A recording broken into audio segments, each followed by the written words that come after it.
Hello friends, welcome to our channel medical field guidance. तो इस video में हम डिस्कस करेंगे एम्स बीएससी नर्सिंग 2024 और एम्स पैरामेडिकल 2024 के लिए हमारी 12th फिजिक्स को। आई होप आप लोग प्रीवियस वीडियो देख के आए होंगे तो आपको आइडिया होगा कि हम क्या करते हैं।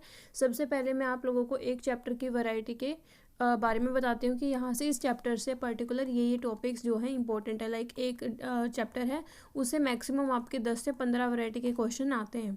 तो हम पहले वो वैरायटी डिस्कस करते हैं। मैंने इनऑर्गेनिक के 2 चैप्टर आपको प्रोवाइड किए थे, उसमें मैंने क्वेश्चन नहीं डाले थे, बट ये फिजिक्स है तो मैंने कुछ क्वेश्चन सोचा डाल दूँ सो दैट आप लोग थोड़ा सा आइडिया ले पाओ। लाइक हमारा पहला मैं बात करूँ, पहली वैरायटी जो है वो हमारी जो फेमस फॉर्मूला है यहाँ पे F is equal to KQ1Q2/R², इसके ऊपर क्वेश्चन आता है। तो ये क्वेश्चन मैंने आपको साथ में प्रोवाइड किया हुआ है कि कैसे पूछा जाता है, तो आप इसको सॉल्व कर सकते हो। डायरेक्ट जस्ट वैल्यू पुट करनी है, ठीक है। उसके बाद में यहाँ पे एक और है, ग्रेविटेशन से हम इसको रिलेट करें तो हमारे पास F is equal to GM1M2/R² है। तो ये भी इंपॉर्टेंट है क्योंकि यहाँ पे इनका ना रिलेशन पूछ लेते हैं, जैसे इस क्वेश्चन में पूछा गया है, तो वही आप लोगों के लिए फिर वो कंफ्यूजिंग हो जाता है। तो ये वाला क्वेश्चन आपको आना चाहिए, इंपॉर्टेंट है। तो ये दूसरी वैरायटी होती है जिसमें इन दोनों को आपका कंपेयर करके पूछ लेते हैं वो, ठीक है। सो यहाँ पे आपको K की वैल्यू पता होनी चाहिए, जो क्या है आपकी 9 × 10⁹ ठीक है। और G की वैल्यू आपको पता होनी चाहिए, जो हम ग्रेविटेशन में डिस्कस कर चुके हैं, ठीक है। उसके बाद यहाँ पे जो तीसरी वैरायटी आती है उसमें आपको कंप्लीट कॉन्सेप्ट पूरा सॉल्व करना पड़ेगा।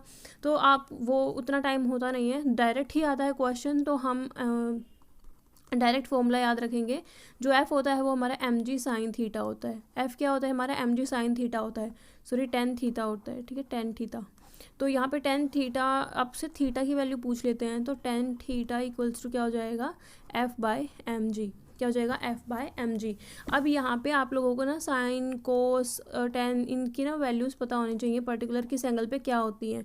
तो वो इम्पोर्टेंट है, वो आप गूगल से एक चार्ट देख लो एंड उसको याद करो, उससे आप ये क्वेश्चन सोल्व कर पाओगे, ईजी रहता है। तो ये थर्ड क्वेश्चन में आपको इसी का एक एग्जाम्पल दिया हुआ है, ठीक है। नेक्स्ट जो वैरायटी यहाँ पे रहती है, देखो आपको एक यहाँ पे ना फॉर्मूला पता होना चाहिए, Q is equal to NE, ठीक है। तो ये इंपॉर्टेंट है, इसको जैसे इस क्वेश्चन में, वैसे तो इस क्वेश्चन में मेन आपका KQ1Q2/R² लगा है, बट कहीं ना कहीं हमारे यहाँ पे Q की वैल्यू क्या होती है NE, वो हमें यहाँ पे पुट करनी थी, तो इससे वो सॉल्व होता। तो ये कॉन्सेप्ट भी आपका आता है। तो ये आपकी फोर्थ वैरायटी है, ठीक है, जो आपको पता होनी चाहिए। फिफ्थ वैरायटी में क्या है, फिफ्थ वैरायटी में है हमारे पास में इलेक्ट्रिक फील्ड। क्या है इलेक्ट्रिक फील्ड, इलेक्ट्रिक फील्ड का फॉर्मूला होता है E इक्वल्स टू KQ/R²। यहाँ से एक Q हट गया वरना ये F हो जाता है, ठीक है। सो हम इसको क्या भी लिख सकते हैं, F इज इक्वल टू क्या होता है QE होता है, ठीक है। ये हो गया एक होता है, आप F को क्या लिखते हो MA लिखते हो, तो QE is equal to MA। तो ये ना कुछ कुछ चीज़ें आपको ऐसे पता होनी चाहिए, क्योंकि रिलेशन के वे में भी आ जाती हैं कि आपको ये वैल्यूज़ गिवन होंगी एंड आपसे एक्सेलेरेशन पूछा होगा या मास पूछा होगा, ठीक है, जो भी चीज़ें आपकी होंगी। तो उसका एग्जाम्पल आपके पास में ये वाला क्वेश्चन हो गया, और ये वाला जो एग्जाम्पल है उसमें आपका ये वाला एग्जाम्पल आ जाएगा, ठीक है। इसको अच्छे से सोल्व कर लेना। वैसे यहाँ पे देखो एक वो मोशन ऑफ की इक्वेशन भी यूज़ की हुई है, तो ये आपको चीज़ें यूज़ करना आना चाहिए, ठीक है। तो ये थोड़ा सा कंसेप्चुअल है कि आपको 3-4 चीज़ें इसमें यूज़ करनी पड़ेंगी, बट कहीं ना कहीं इंपॉर्टेंट है, तो करो, ठीक है। यहाँ पे भी यही यूज़ हो रहा है, देखो। फिर अगेन यहाँ पे जैसे इमोशन इक्वेशन ये वाली यूज़ हुई है, यहाँ पे दूसरी इक्वेशन ऑफ मोशन यूज़ हुई है, ठीक है। तो ये आपको आने चाहिए। जो नेक्स्ट 7th वैरायटी अगर बात करें तो वो होती है हमारी इलेक्ट्रिक डाइपोल। इलेक्ट्रिक डाइपोल के ऊपर भी क्वेश्चन आता है। मेन क्वेश्चन आता है आपका electric field equals to KP/R³। ये फॉर्मूला आपको पता होना चाहिए, सिंपल सा, ठीक है। उसके बाद पोटेंशियल एनर्जी से यहाँ पे क्वेश्चन भी पूछा जाता है, पोटेंशियल एनर्जी से क्वेश्चन पूछा जाता है, तो यू क्या हो जाएगा -PE of cos theta, -P.E बोल आप इसको सकते हो, डॉट क्या होती है आपकी कोस थीटा होती है। उसके बाद टॉर्क से क्वेश्चन आता है, torque is equal to P/E। अब यहाँ पे PE क्रॉस प्रोडक्ट है, तो PE हम क्या लिखेंगे साइन थीटा। तो ये हमारा कौन सा वाला है 9th वैरायटी, ये हमारी 8th वैरायटी है।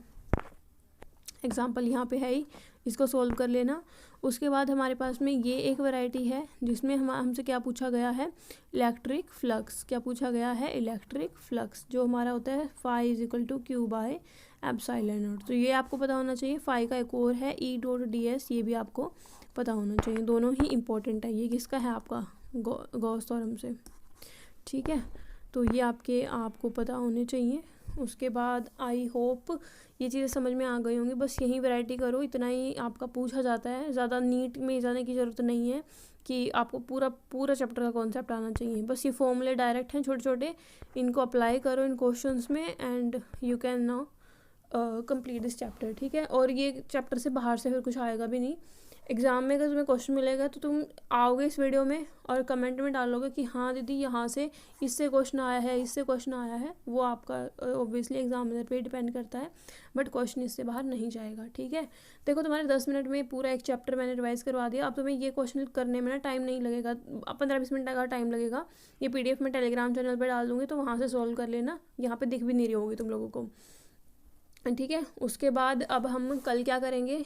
सेकंड चैप्टर करेंगे, जो हमारा किसका है? कैपेसिटर वाला चैप्टर है, ठीक है। शेड्यूल जिसको नहीं पता है मैंने ऑलरेडी डाल रखा है, उसको चेकआउट करो। अपना एक चैप्टर है बायो, 12th बायो का भी करते रहो साथ साथ, ठीक है। और जो बैच वाले स्टूडेंट हैं उनके लिए वीडियो आज उसके PDF आ जाएगी एट द ऐप, और एक ऑनलाइन मॉक टेस्ट भी आपका अपलोड हो जाएगा इलेक्ट्रोस्टैट से रिलेटेड, ठीक है। तो उसको सॉल्व करना और क्वेश्चन सॉल्व करना, okay. Thank you for watching this video. कोई भी डाउट या क्वेरी है तो you can ask and comment section में मुझे प्लीज़ बताना कि कैसी लगी वीडियो, समझ में आया नहीं आया, ये चैप्टर तुम्हें आसान लगा या नहीं लगा। सबसे मेन होता है कि आपको ना बड़ा चैप्टर लगता है कि इलेक्ट्रो से पता नहीं क्या ही आएगा उससे, और मुझे पता है कि एम्स बेस्ड नर्सिंग में किस लेवल की चीज़ें पूछी जाती हैं, तो मैंने बस आपको वहीं बताया है। अगर आप इस वे में करोगे तो आप बताओ कौन सी फिजिक्स है जो सॉल्व नहीं कर सकते हो? कर लोगे, बहुत आराम से कर लोगे। बस यही चीज़ें चाहिए होती हैं, ठीक है। अब 12th फिजिक्स 10 दिन में आराम से कर लेंगे हम, ठीक है। बट क्वेश्चन प्रैक्टिस कर लेना, क्वेश्चन प्रैक्टिस बहुत ज़रूरी है, ठीक है। ये तो मैं PDF आज प्रोवाइड कर रही हूँ आप लोगों को, सो दैट आप लोगों को एक आइडिया हो जाए कि अच्छा इस तरीके से प्रैक्टिस करनी है। बाकी ये PDF हमारे पेड कोर्स वाले स्टूडेंट्स के लिए होती है, तो उनको एट द ऐप मिलती जाएगी, ठीक है। उसमें और क्वेश्चन भी इन्वॉल्व होंगे। ये तो छोटे से आपके थोड़े बहुत क्वेश्चन हैं, just to have an idea about a particular formula, ठीक है। Thank you.